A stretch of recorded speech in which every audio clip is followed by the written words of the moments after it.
Tinatigan ng COMELEC and Bank ang pagkansela sa registration ng Duterte Youth Party List. Bukod dyan, ibinasura rin ng Anbank ang motion for reconsideration ng party list dahil sa kakulangan ng merito. Si Luisa Erispe sa sentro ng balita.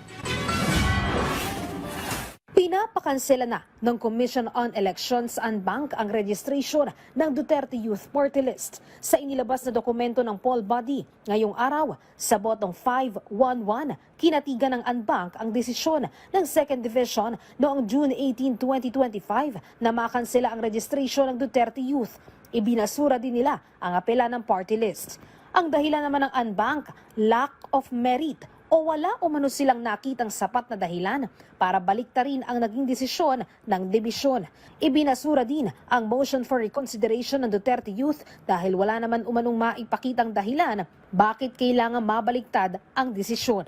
Malinaw na responsibilidad ng party list at nakasaad sa batas na dapat maipublish ang mga dokumento para sa kanilang registration. Hindi umano ito isa lamang formality, kundi legal na responsibilidad na kailangan nilang sundin.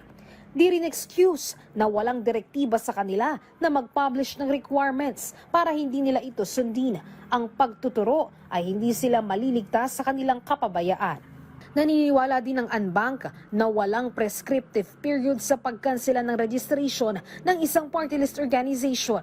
Kaya't kahit ang issue na ito ay noon pang 2019 elections, may otoridad pa rin umano ang COMELEC sa registration ng mga organisasyon.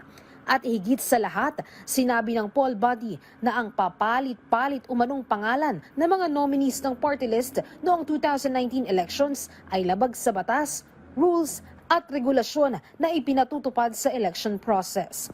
Matatandaan, nagugat ang kaso ng cancellation sa registration ng Duterte Youth dahil nga hindi ito nag-publish umano ng kanilang requirements bago mairehistro sa COMELEC.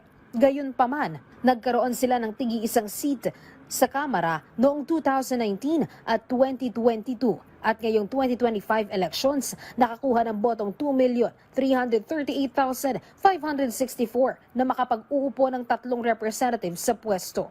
Wala pa naman tugon ngayon ang Duterte Youth Party List hinggil sa desisyon. Pero nilinaw naman ng COMELEC hindi pa pinal at agarang ipatutupad ang desisyon ng Anbank. Maaari pa ring umapela sa Korte Suprema ang party list. Handa naman umano itong harapin ng COMELEC. Luisa Erispe para sa Pambansang TV sa Bagong Pilipinas.